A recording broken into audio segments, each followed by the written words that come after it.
El A-12, desde su concepción hasta su retiro, fue operado solo en 2 locaciones. El Área 51 en Lago Groom fue su hogar original. El primer avión fue probado aquí en enero del 62 y el último despegó el 21 de junio del 68. La Fuerza Aérea Norteamericana niega que el Área 51 exista, a pesar de imágenes filmadas de la base y fotos satelitales rusas obtenidas que claramente muestran hangares y una inmensa pista que se extiende a través del lecho del lago. A pesar de la constante negativa de su existencia, la base se ha expandido desde los años 50. Varios vuelos de pasajeros llegan a ella cada día, trasladando centenares de trabajadores a la base.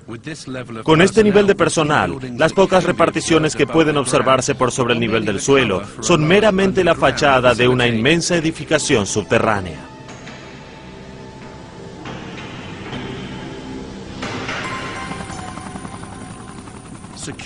La seguridad en la base no tiene precedentes y el secreto es monumental. Desde fines de los años 50, los militares han reclamado para sí cientos de miles de hectáreas de tierras vecinas a la base. La zona de exclusión del Área 51 ahora se extiende a 40 kilómetros.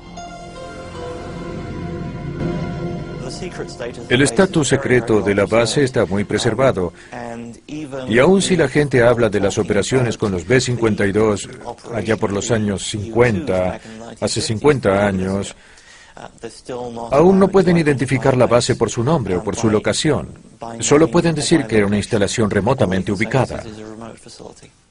Este lugar es un anacronismo de la Guerra Fría.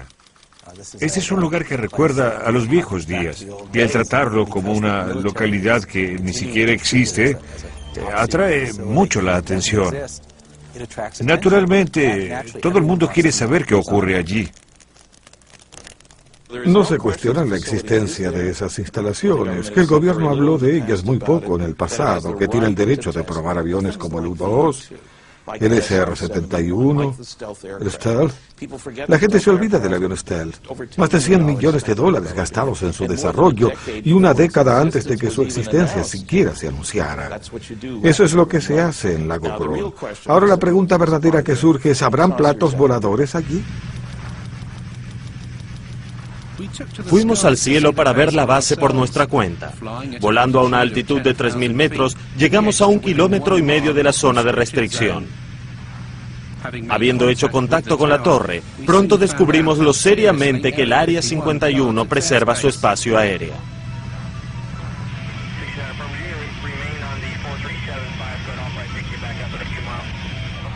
Tenemos curiosidad, ¿hay alguna actividad hoy en la zona del lago Groom? ¿Alguna actividad dónde, señor? En la zona del lago Groom.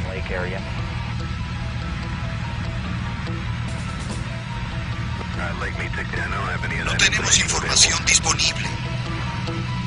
Se encuentran cerca de una zona de exclusión. Repito, se encuentran cerca de una zona de exclusión. El controlador de acercamientos de Nellis está un poco preocupado porque nos estamos acercando. Nos están lanzando 2 F-16 de combate. Pasaron a nuestro lado entre 1290 a 2000 kilómetros por hora. Estos tipos no se andan con vueltas, no nos quieren aquí. En efecto, hay otro caza cerca de nosotros. Están tratando de ahuyentarnos de la zona o forzarnos a aterrizar. Y aquí viene otro. Eso estuvo cerca, especialmente lo de la derecha. Diría que estuvo a 1,5 kilómetros, 3 kilómetros. Cielos, ¿pudiste verlo? Cuentan con GPS a bordo, así que sin duda tenían contacto por radar con nosotros. Eso estuvo cerca.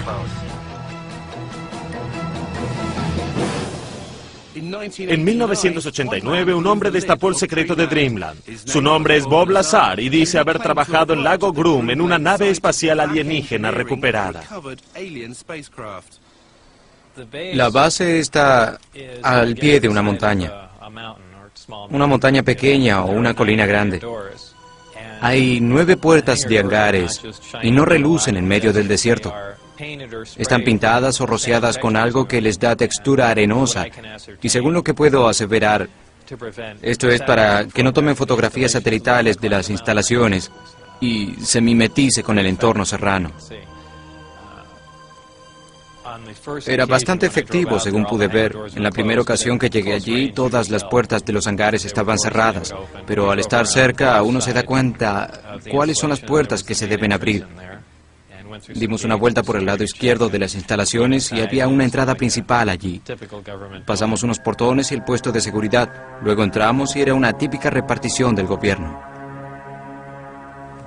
El trabajo que hacía básicamente tenía que ver con el mantenimiento de ingeniería de los sistemas energéticos, también los de propulsión, y opté con quedarme en el sector energético, en el reactor que impulsaba la nave. Con el permiso que tenía, que se llamaba permiso Majestic, habían solo otras 22 personas en la zona S4 y estaban autorizadas para trabajar en la nave. La guarnición en la que trabajaba en Área 51 se llamaba S4 y estaba en el lecho del lago Papoose, a pocos kilómetros del lago Groom. Cuando me llevaban en autobús, normalmente nos llevaban a la parte izquierda de las instalaciones e ingresábamos a la puerta por allí. Y por primera vez una de las puertas de los hangares, la del extremo, estaba abierta. El autobús se detuvo y bajamos allí. Y brillante como el día en el hangar, ocupándolo casi por completo, estaba el disco. Parecía salido de una película de ciencia ficción y nos detuvimos. Salimos y por primera vez me dejaron pasar por esa puerta y pensé, bien, así que esta es la nueva nave en la que estábamos trabajando.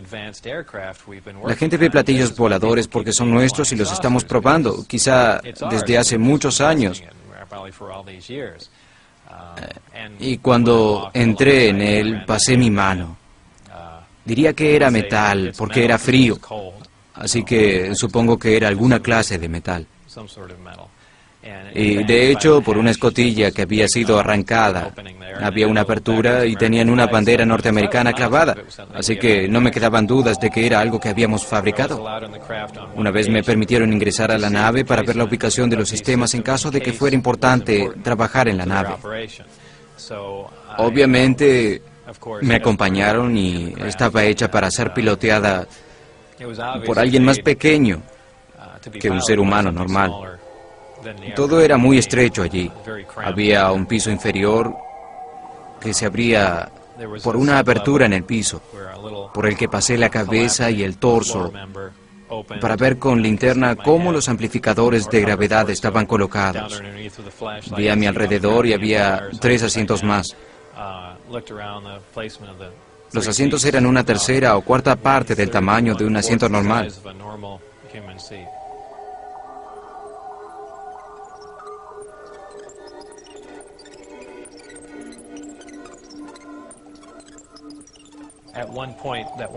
En ese momento, cuando estaba en la nave, uno de los arcos se hizo transparente.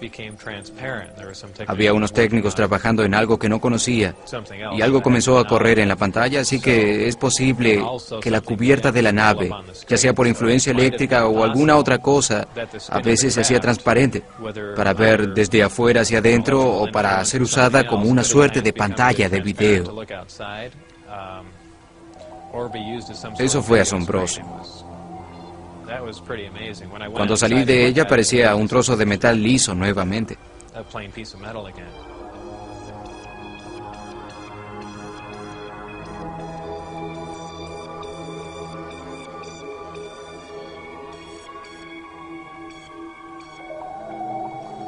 Mucha gente me dice que debió ser emocionante estar allí y yo siempre digo que no. Caminar por la nave fue sumamente molesto. Se percibía que uno no debía andar allí. No fue en modo alguno excitante, no era terrenal. Y no lo digo como un golpe de efecto. Se sentía eso. Nada tenía bordes salientes, era como si los asientos, los amplificadores que había allí, todo hubiera sido de cera. Se hubiera calentado un poco y luego enfriado. Todo tenía curvas suaves, aún donde las sillas se unían al suelo y se mezclaban con él.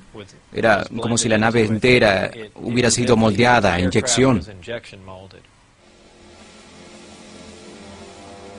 Nadie excepto Bob Lazar había podido verificar ninguna de sus credenciales académicas o profesionales. En 1990 fue acusado de defraudación y declarado en bancarrota.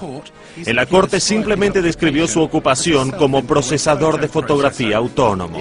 ¿Es Lazar un fraude? ¿Trabajó realmente en S4 o fue enviado por los militares para sembrar cierta información acerca de la base? La noción de que era alguien especial, un científico dotado para trabajar en un proyecto de esa naturaleza, es de ciencia ficción. En primer lugar, no tenemos motivos para decir que sea científico. Ningún diploma, ninguna publicación, asociación, nada lo respalda. En segundo lugar, trabajé en seguridad más de 15 años y la gente toma la seguridad con mayor profesión que eso. En una extraña declaración dijo que había solo 22 personas trabajando en esto. Habría más personas que eso trabajando en una nueva ratonera para el gobierno. No tiene sentido. Tiene todo el aspecto de ser un invento, una fábula. Alguien que tiene la imaginación más veloz, más brillante y fuerte que ninguna otra persona. Hice varias averiguaciones en torno a Bob Lazar. Realmente lo conocí. Obtuve una copia de su formulario W2, un documento impositivo relacionado a los aportes. Ese formulario demostraba que él trabajaba para el Departamento Norteamericano de Inteligencia Naval. Mi investigación de ese formulario y las denuncias hechas por Bob Lazar fueron verificadas muy concretamente. Me comuniqué con Inteligencia Naval y confirmaron que ese podría ser un formulario de su propiedad. Investigué la cuestión con la IRS y dijeron que parecía legítimo. Dijeron que no era fraguado. Había una variedad de números en ese formulario de contrato que pude verificar. Y descubrí nuevamente que eran números altamente clasificados. El IRS levantó un muro cuando traté de investigar a los verdaderos empleadores asociados a ese documento. Me dio información acerca de su pasado, sus antecedentes educativos y de empleo. Comencé con su trabajo en el laboratorio Los Álamos. Me imaginé que sería un buen punto de partida, si trabajó en Los Álamos. Es probable que tenga una buena educación. Ellos no contratan a cualquiera. Si trabajó en Los Álamos, especialmente en proyectos clasificados, es menos razonable asumir que hubiera podido trabajar en otras instalaciones de Nevada en proyectos similares. Fuimos a Los Álamos y no nos dieron ningún tipo de cooperación. No respondían nuestros llamados telefónicos. Decían, no tenemos información sobre Bob Lazar. Hay un número de identificación, pero no trabajó para nosotros. Trabajó para otros. Básicamente, el laboratorio Los Álamos trató de confundirnos. No cooperó en nada para tratar de obtener información sobre Bob, y hallé que es el caso a cada instancia en que trato de averiguar su pasado. No pude encontrar registros, y yo fui el que descubrí eso. Inicialmente no pude encontrar mi certificado de nacimiento, y en lo que a mí concierne, ellos quieren hacer de cuenta que yo no tengo existencia. Pienso que es más probable que Bob Lazar haya sido elegido para ser el conducto de cierta información concerniente al proyecto extraterrestre.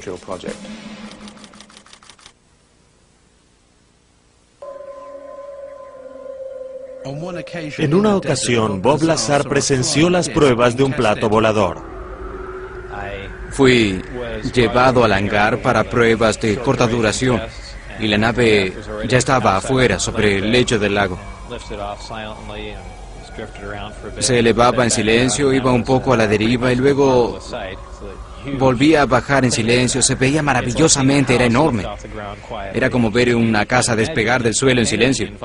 Es increíble la cantidad de energía que se necesita para despegar sin hacer ruido. Había ciertas comunicaciones por audio con la nave, así que debo asumir que había humanos a bordo, y de alguna manera habían podido sentarse en esos asientos. Obviamente sabían cómo operar, sea cuáles fueran los controles que había, o fabricaron los suyos y los unieron a lo que había.